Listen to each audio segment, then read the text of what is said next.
Hello दोस्तों, bright classes में आपका स्वागत है। चलिए आज मैं आपके प्यारा सा यूट्यूब चैनल ब्राइट क्लासेस पर 10वीं कक्षा के हिंदी का मैराथन सब्जेक्टिव क्लास लेकर आया हूं, जिसमें आज मैं आपको 20 क्वेश्चन का आंसर कराने वाला हूं, जो एग्ज़ाम में बहुत इम्पॉर्टेंट होंगे।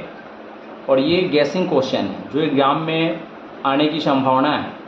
ये क्वेश्चन देखिए, ये सब सारे क्वेश्चन हैं, जैसा कि आप देखेंगे यहाँ पर कि नाखून क्यों बढ़ते हैं, या प्रश्न लेखक के सामने कैसे आया। ये सब क्वेश्चन बार बार पूछे गए हैं। उसके बाद क्वेश्चन है, मनुष्य अपने नाखूनों को बार बार क्यों काटता है। सीता अपने ही घर में घुटन महसूस करती है क्यों। सीता अपने घर में घुटन महसूस करती है क्यों। ये सब क्वेश्चन आप देख रहे हैं, ये सब हाईलाइटेड क्वेश्चन हैं जो एग्जाम में बार बार पूछे जाते हैं। जैसा कि आप देखेंगे, रंगपा कौन था, मंगमा को बहू के साथ किस बात को लेकर विवाद था। ठीक है, इस प्रकार की कुछ क्वेश्चन जो है, आप लक्ष्मी कौन थी, उसकी पारिवारिक स्थिति का वर्णन करें। ये सब क्वेश्चन जो आप देख रहे हैं, मछलियों को लेकर बच्चों की क्या अभिलाषाएं थी, शिक्षा का अभिप्राय गांधी जी क्या मानते थे। ये सब जो क्वेश्चन देख रहे हैं, ये सब बहुत ही इंपॉर्टेंट क्वेश्चन है जो एग्जाम में कई बार पूछे गए हैं और पूछने की संभावना भी है। चलिए दोस्तों, हम स्टार्ट करते हैं कि पहला प्रश्न है कि नाखून क्यों बढ़ते हैं। नाखून क्यों बढ़ते हैं। प्रश्न है कि नाखून क्यों बढ़ते हैं, यह प्रश्न लेखक के सामने कैसे आया। तो इसका जवाब है कि साधारण सी जवाब है कि एक दिन की बात है। एक दिन की बात है लेखक की एक दिन की बात है लेखक की छोटी बेटी ने लेखक से यह प्रश्न कर दिया कि नाखून क्यों बढ़ते हैं। इस प्रश्न का जवाब लेखक को यानी उन्हें पहले से मालूम नहीं था, इसलिए लेखक उस समय थोड़ा असहज हो गए। जब वे सहज हुए तो नाखून क्यों बढ़ते हैं यह प्रश्न लेखक के सामने आया। ठीक है, पहला प्रश्न था नाखून क्यों बढ़ते हैं, यह लेखक के सामने कैसे आया। तो ये क्वेश्चन कई बार एग्जाम में पूछे गए हैं। तो इसका साधारण सा जवाब आप याद रखेंगे कि एक दिन की बात है, लेखक की छोटी बेटी ने लेखक से यह प्रश्न पूछ दिया कि बताइए कि ये नाखून जो है ये क्यों बढ़ते हैं। तो लेखक को उस समय इस प्रश्न का जवाब पता नहीं था, वो कभी ऐसा सोचे नहीं थे कि ऐसा भी प्रश्न होगा। तो इस प्रश्न का जवाब उन्हें पहले से मालूम नहीं था, इसलिए लेखक उस समय थोड़ा वो असहज हो गए, थोड़ा सोचने लगे, सोच में पड़ गए। जब वे सहज हुए तो नाखून क्यों बढ़ते हैं यह प्रश्न उनके सामने आया। चलिए अगला प्रश्न को देखते हैं, अगले प्रश्न की ओर बढ़ते हैं। अगला प्रश्न है आपके सामने कि मनुष्य अपनी नाखूनों को बार बार क्यों काटता है। मनुष्य अपनी नाखूनों को बार बार क्यों काटता है। तो ये उसी पाठ का ये प्रश्न है। तो बड़बड़ युग की कोई निशानी न रह जाए, इसी कारण मनुष्य अपनी नाखूनों को बार बार काटता है। बड़बड़ युग की कोई निशानी न रह जाए, इसी कारण से मनुष्य अपने नाखूनों को बार बार काटता है। और ये भी आप याद रखेंगे कि नाखून जो है ना, ये पशुता का चिन्ह है। आदि मानव के समय जो है मनुष्य अपने नाखूनों को बढ़ाकर रखते थे, उससे शिकार करते थे। यानी यह नाखून जो होता है हमारा, ये पशुता का चिन्ह है, पशु का प्रतीक है ये। इसलिए मनुष्य जो है कोई बड़बड़ युग की निशानी न रह जाए, इसलिए मनुष्य अपनी नाखूनों को बार बार निरंतर काटते रहता है। ठीक है, क्योंकि यह क्या है, ये पशुता का चिन्ह है। चलिए देखेंगे दोस्तों कि आगे जो मेरा प्रश्न है, नेक्स्ट प्रश्न जो है मेरा वह है, प्रश्न कहता है, नेक्स्ट प्रश्न आपके सामने, नेक्स्ट प्रश्न जो होगा यह प्रश्न है कि सीता अपने ही घर में घुटन महसूस करती है क्यों। सीता अपने घर में घुटन महसूस करती है क्यों। ये प्रश्न भी एग्जाम में कई बार पूछे गए हैं। तो ये सीता अपने घर में घुटन महसूस करते हैं। तो पहले तो यहाँ बात समझेंगे कि यहाँ सीता जो है यह धरती कब तक घूमेगी पाठ की प्रमुख पात्रा है। ये सीता जो है ये धरती कब तक घूमेगी इस पाठ की प्रमुख पात्रा है। और इस पाठ के लेखक जो है सांवरदिया है। धरती कब तक घूमेगी पाठ के लेखक कौन है, सांवरदिया है। हम इसको याद रखेंगे कि हम इसको इस तरह याद रखेंगे कि सिंपल सी लैंग्वेज में कि जब हमारे गांव समाज में देखते हैं कि जब भूकंप आता है अर्थात धरती घूमने लगती है, तो बुजुर्ग महिलाएं जो होती है वो कहती है कि दैया रे दैया धरती घूमई थे, मतलब दैया दैया याद रखेंगे, सांवड़ दैया, धरती कब तक घूमेगी। पाठ के लेखक कौन होंगे? सांवड़ दैया। इस पाठ में सीता का 3 पुत्र हैं, सीता के 3 पुत्र हैं, जिसमें बड़े लड़के का नाम है कैलाश। इसमें बड़े लड़के का क्या नाम है? कैलाश। और उसके बाद जो लड़का है, बीच वाला लड़का, उसका नाम है नारायण, और सबसे छोटा लड़का जो है उसका नाम है बिज्जू। तो हम यहाँ पर देखेंगे कि कैलाश की जो पत्नी थी उसका नाम था राधा। ये भी ऑब्जेक्टिव प्रश्न में पूछे जाते हैं। कैलाश की पत्नी का क्या नाम था? यानी राधा। तो ये भी प्रश्न देखने को मिलते हैं कि सीता के बड़े लड़के का क्या नाम था? तो कैलाश। सीता की पत्नी का क्या नाम, कैलाश के पत्नी का क्या नाम था? तो कैलाश की पत्नी का नाम था राधा। और नारायण जो था, नारायण, उसकी पत्नी का नाम था भंवरी। नारायण की पत्नी जो सीता का दूसरा बेटा था, उसकी पत्नी का नाम था भंवरी। और सीता का जो सबसे छोटा लड़का था उसका नाम था बिज्जू, जो हमेशा चुप रहता था। इसको याद करने का तरीका है कि इसको हम कैसे याद रखेंगे कि सीता जो है उसका सबसे छोटे लड़के का क्या नाम था? बिज्जू। और बिज्जू जो है इस कहानी में जब हम पढ़ेंगे तो वो हमेशा चुपचाप रहता था, हमेशा चुप रहता था, खामोश रहता था, वो कुछ बोलता नहीं था। तो आप पुष्पा राज अभी फिलहाल से मूवी आई थी, उसमें हम लोग देखे थे कि पुष्पा जो है ना, पुष्पा राज जो चुप रहता था ना, पुष्पा राज, तो याद रखेंगे पुष्पा किसकी पत्नी है? बिज्जू। वो चुप रहता था हमेशा। ठीक है, तो चलिए यहाँ पर दोस्तों प्रश्न का स्टार्ट करते। सीता अपने घर में घुटन महसूस करती है, क्यों? तो सीता अपने घर में घुटन महसूस करती है कि सीता एक विधवा औरत है। जैसा कि आप यहाँ पर देखेंगे स्क्रीन पे कि सीता एक क्या है? विधवा औरत है। सीता एक क्या है? विधवा औरत है। और उसके 3 पुत्र हैं। तीनों पुत्रों का विवाह हो गया है। तीनों पुत्रों का विवाह हो गया है। उसके बाल बच्चे भी हैं, यानी तीनों पुत्र जो हैं, यानी सबसे बड़े लड़के हैं कैलाश, नारायण, बिज्जू, सबके बाल बच्चे भी हैं। सीता की 3 बहुएं एक दूसरे के बच्चों को देखकर जलते हैं और दूसरे भाई के बच्चों को और दूसरे भाई के बच्चों के साथ खेलने कूदने नहीं देते हैं। दूसरे के भाई के बच्चे के साथ अपने बेटे को खेलने कूदने नहीं देते हैं। सीता की तीनों बहुएं हमेशा सीता को भली काटी सुनाती थी। ठीक है, सीता की तीनों बहुएं जो है सीता को भली काटी सुनाती थी और उसे ताना मारती थी। तीनों भाई आपस में एक नियम बनाते हैं कि माँ कुछ दिन मेरे पास खाएगी, पिएगी, रहेगी, तो कुछ दिन मेरे पास। एक समय सीता के पास ऐसा भी आता है कि तीनों बेटे बहुएं यह तय कर लिए कि सीता को 50-50 रुपए देकर माँ को बोल दिया कि माँ तुम खुद बनाओ और खाओ। इन्हीं सब बातों के कारण सीता अपने घर में घुटन महसूस करने लगती है। अब इसको हम समझेंगे कि सीता अपने घर में घुटन क्यों महसूस करती है। तो सीता के 3 बहुएं थे और 3 बेटे भी थे, पोता पोतियाँ भी थी। अब यहाँ पर कहानी में देखा गया कि तीनों पुत्र जो है वो क्या कर लेते हैं कि पहले ये नियम बनाते हैं कि कुछ दिन माँ मेरे यहाँ खाएगी, रहेगी, तो कुछ दिन मेरे यहाँ खाएगी, रहेगी। सीता एक भी दिन 3 महीने से ज़्यादा किसी दूसरे बेटे के यहाँ नहीं रह पाती थी, एक दिन भी ज़्यादा नहीं रह पाती थी। और लास्ट में तो ये भी निर्णय आया कि सीता जो थी उसके तीनों लड़कों ने यह निर्णय ले लिया कि माँ को इस तरह बहुत परेशानियाँ हो रही है, इसलिए माँ को कह देते हैं। तीनों भाइयों ने यह निर्णय ले लिया कि 50-50 रुपये माँ को अगर दे देते हैं और माँ को कह देते हैं कि तुम खुद बनाओ और खाओ।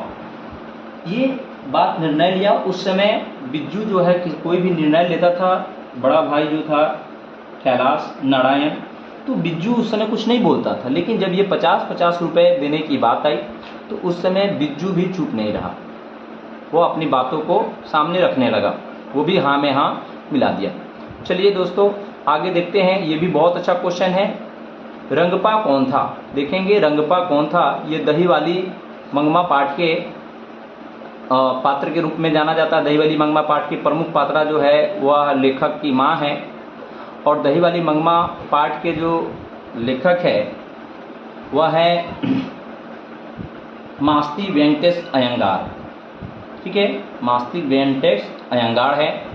तो इसमें देखा गया कि रंगपा जो है गांव का एक जुआड़ी व्यक्ति है, जुआ हुआ खेलता है, और जब मंगमा को उसकी बहू के साथ जब विवाद हो जाता है तो मंगमा जब अलग रहने लगती है और लेखक के गांव में लेखक के यहाँ जब दही बेचने जाती है तो वह अमराई के कुएं के पास उसका इंतजार करता है और उससे रंगपा जो है मंगमा से कर्ज के रूप में पैसे चाहता है। तो देखेंगे यहाँ पर कि रंगपा एक गांव का जुआड़ी एवं लंपट किस्म का आदमी था। यहाँ से ऑब्जेक्टिव प्रश्न भी पूछे जाता है, रंगपा किस किस्म का आदमी था? तो ऑप्शन रहते हैं कि जुआड़ी और लंपट किस्म, बदमाश भी था थोड़ा। जो मंगमा से कुछ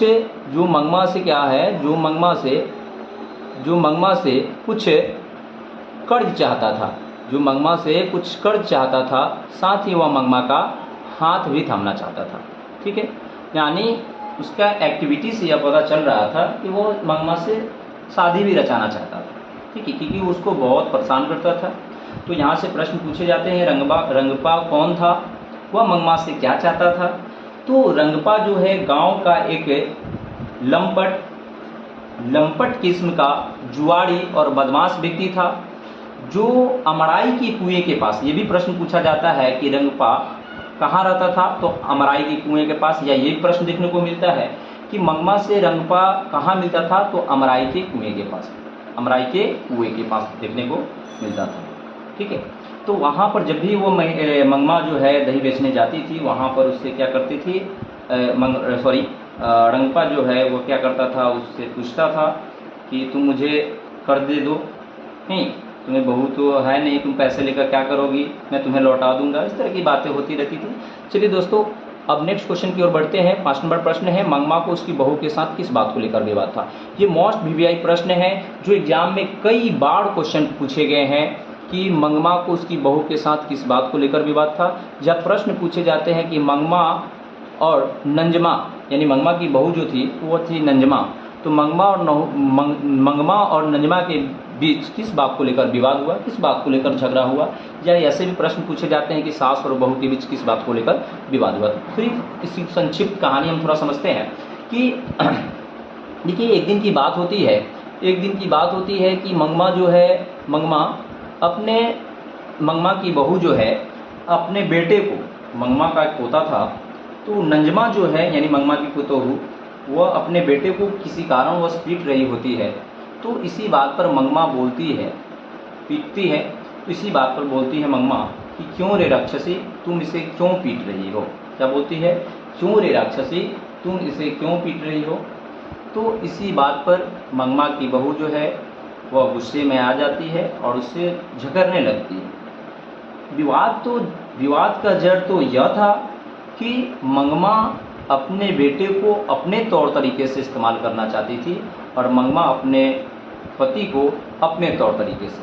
ठीक है, लेकिन मुख्य कारण जो था, मुख्य जड़ जो था, विवाद का जड़ वो पोता था, मंगमा का पोता को लेकर विवाद हुआ था। चलिए देखते हैं क्या है। मंगमा, यहाँ पर देखिए, मंगमा को उसकी बहू के साथ किस बात को लेकर विवाद था।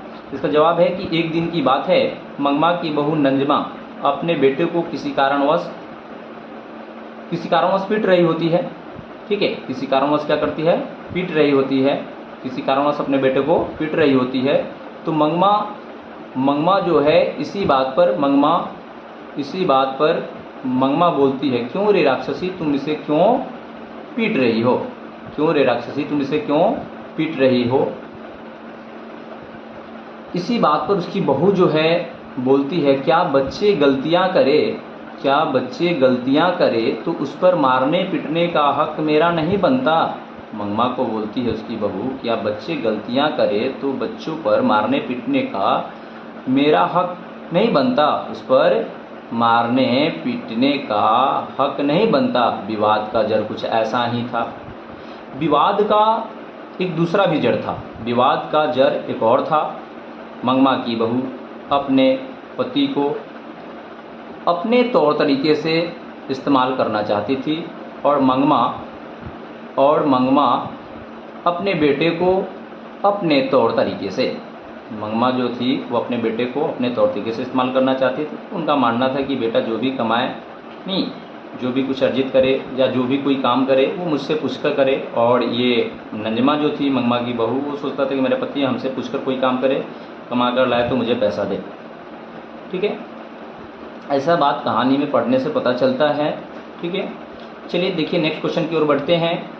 नेक्स्ट क्वेश्चन जो है ये भी बहुत इंपॉर्टेंट है, या तो वो क्वेश्चन पूछता है नहीं तो ये क्वेश्चन पूछता है। 6ठा नंबर प्रश्न जो देख रहे हैं, लक्ष्मी कौन थी, उसकी पारिवारिक स्थिति का वर्णन करें।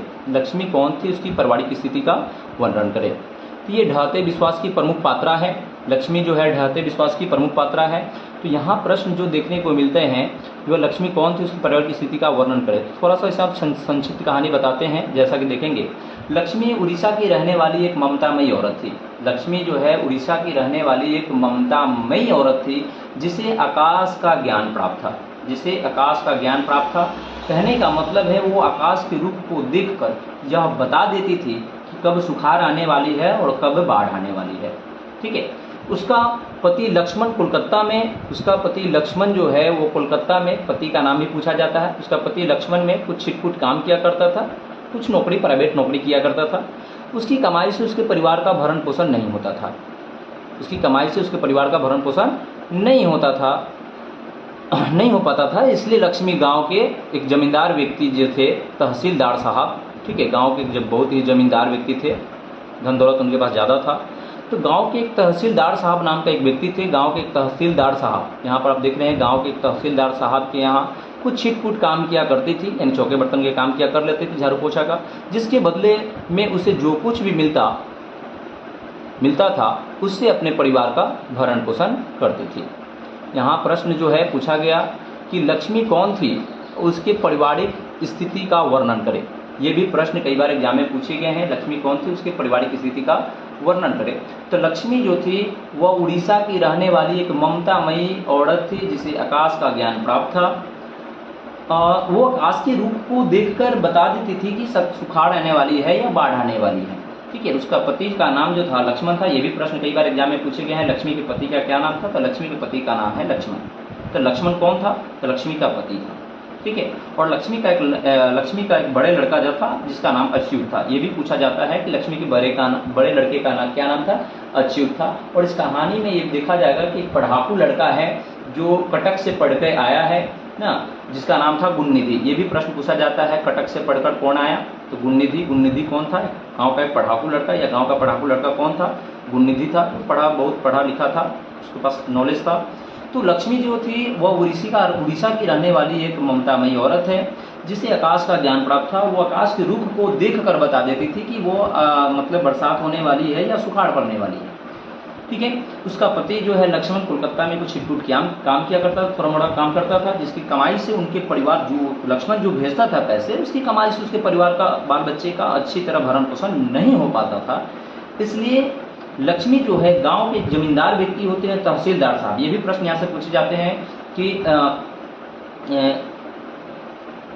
जमींदार व्यक्ति कौन थे, तहसीलदार साहब। लक्ष्मी किसके यहाँ काम करती थी, तो तहसीलदार साहब के यहाँ कुछ छोटा मोटा काम किया कर लेती थी घर का, जिसके बदले में तहसीलदार साहब जो भी कुछ उसे देते थे, उसकी कमाई से अपने परिवार का भरण पोषण करते थे। चलिए नेक्स्ट क्वेश्चन की ओर बढ़ते हैं।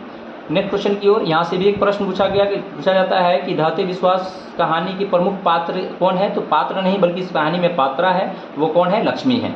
ठीक है, अगला क्वेश्चन है मछली से। ठीक है, विनोद कुमार शुक्ल इस पाठ के लेखक है। मछली से प्रश्न है, ये भी क्वेश्चन कई बार एग्जाम में देखने को मिले हैं कि मछलियों को लेकर बच्चों की क्या अभिलाषाएं थी, या क्या अभिलाषा थी, मछली को लेकर बच्चों की क्या अभिलाषा थी। तो मछली को लेकर बच्चों की अभिलाषा यह थी कि पिताजी जैसे क्या करते हैं कि बाजार जाते हैं और बाजार में 3 मछली खरीदते हैं। 3 मछलियों को लेकर बच्चे क्या है कि घर आते हैं, और बच्चों की यह अभिलाषा थी, देखा गया कि बहुत जागरूक थे बच्चे कि अगर हम घर जाएंगे तो पिताजी से एक मछली हम मांग लेंगे और उसे कुएं में रखेंगे, और जब वो बड़ा हो जाएगा तो कुएं से उसको हम निकालकर, बाल्टी से कुएं से निकालकर हम उससे कुछ देर खेलेंगे, और फिर उसके बाद क्या करेंगे, हम कुएं में रख देंगे। यह बच्चा का ऐसा मानना था वो कि बच्चे मछलियों के साथ खेलना कूदना चाहते थे। तो यहाँ पर देखिए कि मछलियों को लेकर बच्चों की क्या अभिलाषा थी। तो मछलियों को लेकर यहाँ पर देखिए स्पष्ट लिखा हुआ, मछलियों को लेकर बच्चों की अभिलाषा यह थी कि पिताजी से एक मछली मांग लेंगे। पिताजी से एक मछली मांग लेंगे और उसे कुएं में रखेंगे। जब वह बड़ा हो जाएगा तो उसे कुएं से निकाल कर कुछ देर खेलेंगे और फिर उसे कुएं में रख देंगे। ये भी प्रश्न बहुत इंपॉर्टेंट है, ये भी प्रश्न कई बार एग्जाम में पूछे गए हैं। चलिए दोस्तों आगे बढ़ते हैं। ये है गांधी जी का पाठ है, वहाँ से लिया गया है। शिक्षा का अभिप्राय गांधी जी क्या मानते हैं? शिक्षा का अभिप्राय गांधी जी क्या मानते हैं? शिक्षा का अभिप्राय गांधी जी क्या मानते हैं? ये भी प्रश्न कई बार पूछे गए हैं।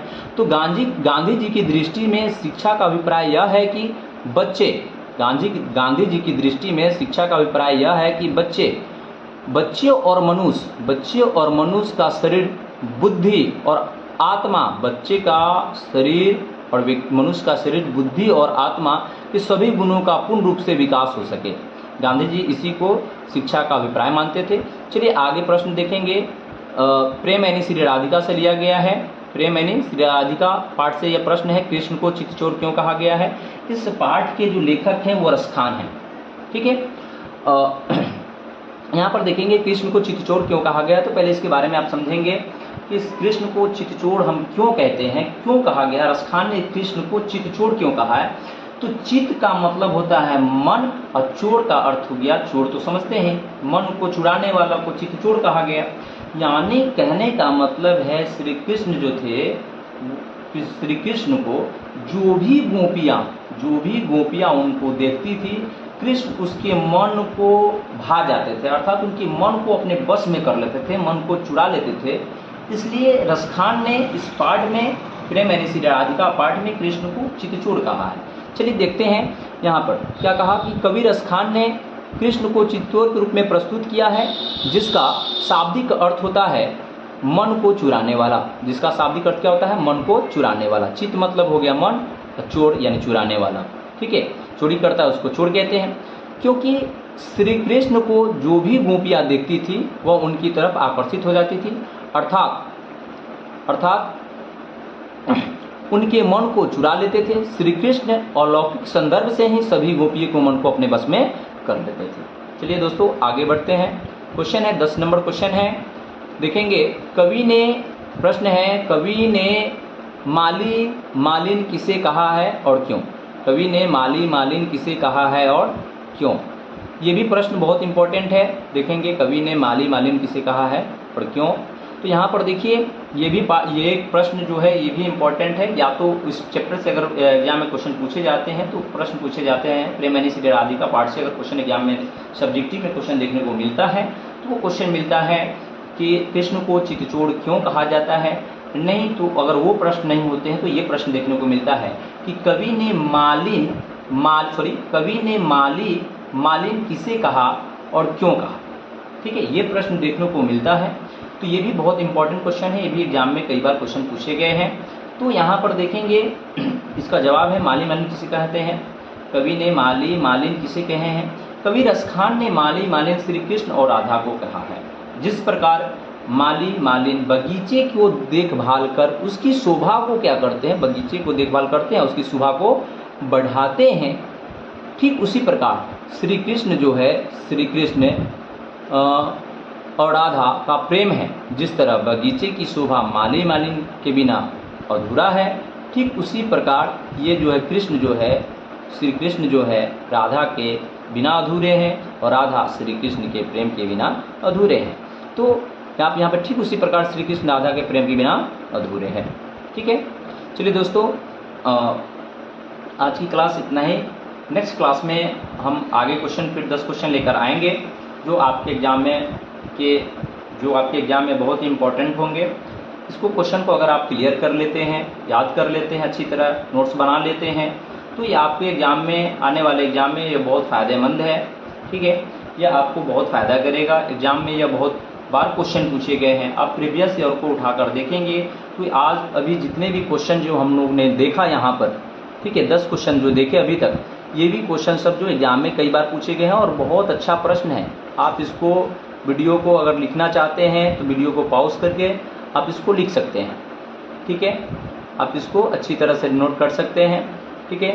दोस्तों, अगर हमारी वीडियो आपको अच्छी लगी हो तो प्लीज़ मेरे चैनल को, ब्राइट क्लासेस चैनल जो है आपका प्यारा सा चैनल है, यूट्यूब चैनल, इस चैनल को आप सब्सक्राइब कीजिए, लाइक कीजिए, शेयर कीजिए और कमेंट कीजिए और बेल आइकन को दबाइए।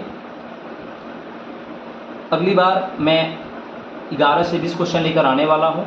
जब तक के लिए धन्यवाद।